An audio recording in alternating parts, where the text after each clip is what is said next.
Hi everybody, my name is Mike Putman. I'm a rheumatologist at Northwestern University in Chicago, Illinois, and I'm excited to be talking to you at RheumNowLive. Now, unfortunately, my division has prohibited travel to conferences like this one, but the folks who organized this have been absolutely wonderful about making sure that I still get to give the talk, so I'm coming to you remotely. Now, my talk is entitled Evidence-Based Medicine Beyond the Abstract. It's a little bit dramatic, but it's a fun talk about how I read medical papers efficiently. Now, before I jump off, I'd like to give a couple disclosures. The first is that I have no financial conflicts of interest. The second is that this is a clinical talk, mainly about reading randomized controlled trials and cohort studies. Now, the third is that there are many right ways to do this. This is the way that I like best, and I'm going to try and give this to you as food for thought and maybe a way to stimulate discussion. But for starters, let me take you all the way back to when I began fellowship, my first few weeks on the wards, when I was presenting a patient with ANCA-associated vasculitis to my attending. Now, she said to me, and this gave me pause, she said, since the RAVE trial, I have been using more rituximab for ANCA vasculitis. Let me tell you how that made me feel. The first emotion I experienced was confusion. Why would someone name a trial RAVE? What does that mean? I've never read it. The second emotion was fear. Fear that I would get called upon and everyone would know that I was not adequate. The third was indignation. Indignation that I had to learn how to tap joints and do this epic thing, and then in addition to that, read about the RAVE trial. And the third was hope, because we had this wonderful medical student, and I was sure that the medical student knew the answer to the question. Now, my attending did not ask me about the RAVE trial, and I escaped that experience unscathed. And I experienced an emotion that many of us are probably familiar with. It's what I like to call shame relief. Shame relief is that gnawing in the pit of your stomach when you know you should have been better, but then also this wash of relief when you realize no one's going to find out. Now, shame relief can be a very negative thing. It can lead to burnout, but it can also lead us to work harder and get better. And in this case, it led me to go home and print out the RAVE trial. So this is the RAVE trial in all of its glory. It is 12 pages long. It is over 4,000 words. It has tables that run over onto other pages because there are so many pages and so many figures in the tables. It is, needless to say, a lot of work.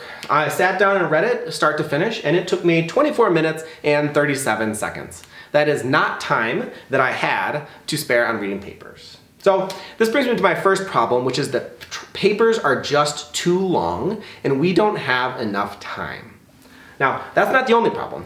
So this is a different talk that I'd like to give next year if they'll have me back. But as it turns out, there are also too many papers. Now, for this talk, I actually wrote an R script that scraped the literature, pulled every single rheumatology publication by matching some mesh terms since 1950, and I graphed it. And this is a very simple graph that shows an obvious thing, which is the beginnings of an exponential growth phase. I think we're all familiar with that these days, and I think this hammers home the point that there is way too much literature. This is 1,000 here, so there are over 1,000 papers being published per month. You'd have to read 3 a day, plus you'd have to spend 17 years reading all the rest of this just to catch up. So papers are too long, and there are just too many of them. So I sat back and I said to myself, how am I going to read all these papers? And I think there's 3 really modes of action. Now, the first one is to read it fast. Now, I don't like fast because, I want to actually learn things. I'm reading papers to accomplish some goal, not just to get through it. And I don't want to read thorough because, like I said, they're way too long. So this talk is about how I read papers efficiently, with the emphasis being on the concept of efficiency. So from then on, that's what we'll be talking about. After I decided that I wanted to read papers efficiently, I said to myself, why don't I take a step back and just think about what papers are? And I made a groundbreaking, earth-shattering discovery. This is gonna blow your minds, so get ready for it. I realized that papers are not books. I know, it's actually not that exciting. Everyone in this room knows that a paper is not a book. But let me ask you right now, do you read papers like books? You start at the beginning, you read the title, you walk through the abstract, you meander through the introduction, and slowly finish the whole experience up, maybe fall asleep partway through. I bet most of the people in this room and listening read papers like books.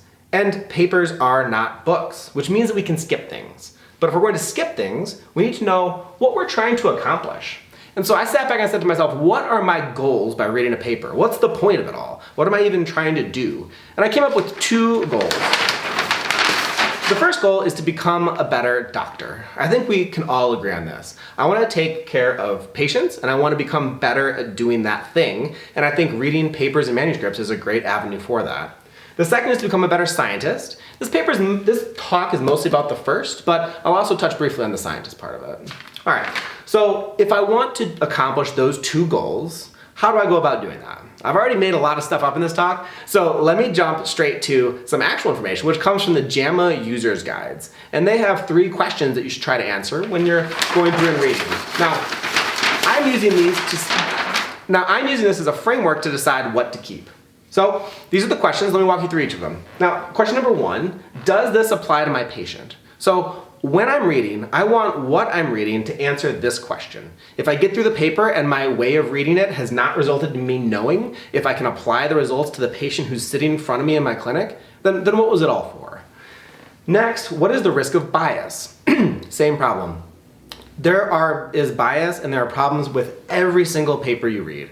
Some of them are big and crippling, some of them are small and really insignificant. And the results are so big that it's not something you'd worry about. When you want to apply a new therapy, a risk factor, etc. to a patient in clinic, you need to know whether or not the information was biased in the beginning. And last but not least, how great are the benefits and how great are the harms? And I really want to emphasize that last point because I think a lot of our discourse today is about what drugs can do for us, and I worry that there's not quite enough emphasis on what those drugs do to us that's negative. So these are my 3 questions, and I asked myself, what parts of the paper get me to answer these 3 questions, and then what parts can I possibly get rid of? Now, for the rest of this talk, I'm going to walk you through the RAVE trial, and we're going to use that framework to dissect a paper. Now, I had this really cool thing planned with flags where everyone in the auditorium was going to raise them, but coronavirus. So instead, I have markers. We're going to play a red light, green light, orange light, with red light being, you should not read this, green light being, you better read this, and orange light being, sometimes. Now, I'm going to start off simple with the title. Red light, green light, orange light. I mean, this is kind of an obvious one. I think you'd say I was crazy if I didn't give the title a green light. The title is actually probably the most efficient part of the paper. Here we see rituximab versus cyclophosphamide for ANCA-associated vasculitis. We know the disease state, we know the treatment, we know the comparator. That's a lot of information and it helps frame everything that comes later. Now, it's only 6 words, so it was efficient as well. Next up, we come to the abstract. Ooh, the abstract. Now, I am going to do something a little controversial here, but I'm going to break out my red pen and I'm going to write a big X through the abstract. Now, when I give this talk to medical students and residents, I often start this way. I say, how many of you read papers like you read a book? And everyone's hand goes up. And then there's always a couple people who don't. And I say, why don't you read papers like a book? And they tell me, well, I often only read the abstract. So I want you to flip that paradigm on its head. Instead of only reading the abstract, I want you to read everything but. Well, not everything but, we'll get to that. And the reason is back to the 3 questions that are framing all of this. When you read an abstract, does it tell you whether or not this applies to your patient? There's no inclusion criteria, there's no exclusion criteria. You're not going to get a sense for that. When you read an abstract, does it tell you about the risk of bias? Never. It doesn't say these are all the faults in our trial. It just says these are the 5 things that we thought were super awesome. When you read an abstract, do you know about the benefits and the harms? They'll often tell you about the benefits, but the harms are typically glossed over and often not put to numbers. So in no way do I think the abstract actually answers our 3 questions. Now, I want to take this further, and I want to get rid of the abstract completely. Even if you had some time to spare, I don't think you should read the abstract, and this is why. Priming, timing, and reclining. Now, when I say priming, don't think of an elephant. I'm sure you all thought of an elephant, and a lot of you probably thought of Inception because that's where I heard about this whole thing. There's also a book, but when you start reading your paper with the abstract, you hear the glossed over, cheeriest version of it, and then I think that poisons your mind for the rest of it. When you go through the rest of the manuscript, you're going to be thinking about what you already think you know, not starting out by finding the issues, not starting out by asking whether it applies to your patients. So there's a priming issue that I think is really problematic. It also takes 2.5 minutes, 3 minutes to read an abstract. Get that time back and spend it somewhere else. And then last but not least is reclining. When you read an abstract, you really think you know the answer, and you really get a good sense that you know what happened in the trial. And often that's just not true. And often, when you read an abstract, you decide that you're done, and you quit on the paper, and you don't find the real answers that you need to. So I give the abstract a hard pass. Next up, let's talk about the introduction. Got my markers back. I give the introduction an orange light, and I'm gonna give it a cross off. I will tell you that I think most introductions can be skipped, and this is why. First, introductions don't really answer those 3 questions, so they're not clearly necessary. Now, second is for this trial, this was written in 2010. There's been a decade of research. Things have moved on since then. Sometimes it's actually bad for you to read an introduction from an old paper because you start to learn things that aren't really so anymore. Now, if you don't know anything about a topic, I don't think you should get it from the introduction. Go on up to date, learn about the topic, and then come back and read a trial or a cohort or whatever you're looking for. Sometimes I like to skim through the introduction to get a sense for what the authors were thinking. Well-written introductions do a nice job of framing the paper within the literature, and I think that can be helpful, so I'll sometimes read them if I have time. And sometimes it's necessary if I don't know the mechanism of a drug or I'm not sure why some risk factor would be considered. So every once in a while I'll give them a good skim. But if you're really trying to read efficiently, you can often cut the introduction. Next up, the methods. I can imagine you all know where this is going, so I'm just going to break out my green pen and give the methods a nice big box and a couple hearts in the middle of it. I love the methods section. The methods section is also the most intimidating. It's the hardest thing to get used to reading. But after you read a lot of methods sections, they become very familiar and they're enjoyable. For me, it's the first thing I read. I read the title and I jump right down to the methods. And there's a lot of benefits to doing this. First, you're not fatigued by the time you get to the methods. You get to the methods, you feel fresh, you feel ready to dig right into it. And then second, this is where you start to answer all of those important questions. This is where you find out inclusion and exclusion criteria. Would my patient have been eligible for this study? This is where you find out what the primary endpoints were. Was this a silly endpoint? ACR 20 response, that is important, but not necessarily as patient-centric as something like mortality. This is also where you become a better scientist. This is how you see the way people who are really smart and spend a lot of time thinking about this design their trials or their cohort studies. How did people like Jeff Sparks account for confounders? This is where you really start to learn how to do science yourself because you get to read how people did it. You don't get that in the abstract or the introduction. All right, we have some more methods. So I'm gonna put a big green circle around that. But I just hit a roadblock, which is the statistics. Now, people are gonna be surprised to hear this, but I am actually not as sold on the statistics as most folks. I'm gonna give them an orange circle. Here's the problem with the statistics. A lot of people are intimidated by the statistics and decide they don't wanna read the paper because they don't feel qualified. I hear that so much and it breaks my heart. Most studies do not live and die by the statistics. These were designed by PhDs and checked by other PhDs, and you may feel like you're not qualified to go in. You're probably not. I'm not qualified to critique most statistical analysis plans. And most of them just are appropriate. Now, the faults of papers usually lie up here. It's in the overall design. It's in who got into the trial. It's in the biases and confounders that were present. That's where papers really start to have issues. Statistics tends not to be that place for me. All right, so moving on past the statistics, we get to the results section. The results section is obviously going to get a green, but I'm going to circle here and I'm going to tell you that I don't just read the results section blindly because there's a way to go about this to be more productive in it. So I start with the results section and I read table 1 and I get a good sense for what happened. How were people randomized? Were people lost? Was there a dropout? Did people not follow up? This is an essential part of reading through a results section and learning about how the trial was conducted and where biases may have been introduced.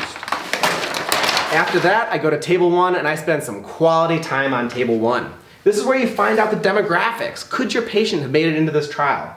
This is where you find out about disease severity. Was this done in the sickest of the sick, or were these patients kind of your average clinic patient who's doing pretty well? This is where you find out about diseases. You learn about the prevalence of risk factors. It's an incredibly useful part of the paper. And this is how you become a better doctor in a lot of ways.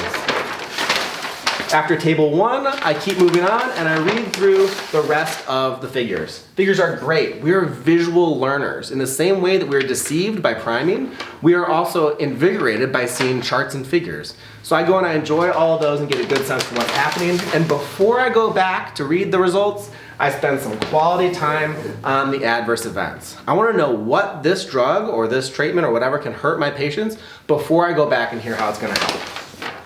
Once I've done that, I zoom backwards to the beginning of the results and I start reading through them. Okay? One more flip. I like to spend some quality time with the primary endpoint. Did we accomplish the thing we were looking for? And then I always look at the next thing they talk about because it's usually pretty important. I skim through what's after that. Often it's important, but not always. We've already done the tables. And in pretty rapid succession, you can make it all the way back to the discussion. Now, discussion is tough. I know that people love the discussion. I myself love the discussion. I also lost my marker. But I often think that you can skip the discussion. I'm gonna put 1 slash through it because it is the first thing I bring back if I really have time. If I got an extra 10 minutes to spare, I enjoy reading the discussions. It put things in context. You learn about how the authors think this is going to influence practice. But the truth is that you already know whether this trial applied to your patients because you got that from the methods. You already know the biases because you did it yourself. You looked through and critiqued the paper. You already know the magnitude of the benefit and the magnitude of the harms because you read the results section critically and efficiently. And you don't always even need to read the discussion. It's the first thing I bring back, but I don't always read the whole thing. Last but not least, there is one part of the discussion that is critical, and that is the limitations. The limitations are the most honest part of a paper. The limitations were imposed on the authors by good reviewers who have also read the paper. A lot of them read thoroughly. They spent all their time and all their expertise trying to find the things that would cause trouble for you, and then they asked the authors to put it into this section. This is a great way to check your own skills and say, did I find the same issues that this smart reviewer did? It's also a great way to make sure you didn't miss anything. Always, always, always read the limitations section. All right. Quick summary, we're all set. Now, I think that when we read papers, we should try to read efficiently. For me, that means always reading the title, skipping the abstract because it will make your experience worse. You will be primed, you will waste time, and you might recline. The introduction is optional. It's nice, it's helpful sometimes, but I generally skip it. Methods is essential, it is the first thing I read. Results is essential, but be smart. Read the tables and the figures. Think like a visual learner, and then go back and read the text. And discussion can be read if you have time. Never skip the limitations. Now, if you follow this process, I think that you can read efficiently and become a better doctor and a better scientist. I hope that was helpful. Thank you so much to everyone for having me. Thanks to everyone for participating in my remote broadcast of this talk. I hope that was wonderful. I hope you're all enjoying RheumNowLive, and be safe and get home safely. Thanks again, everyone.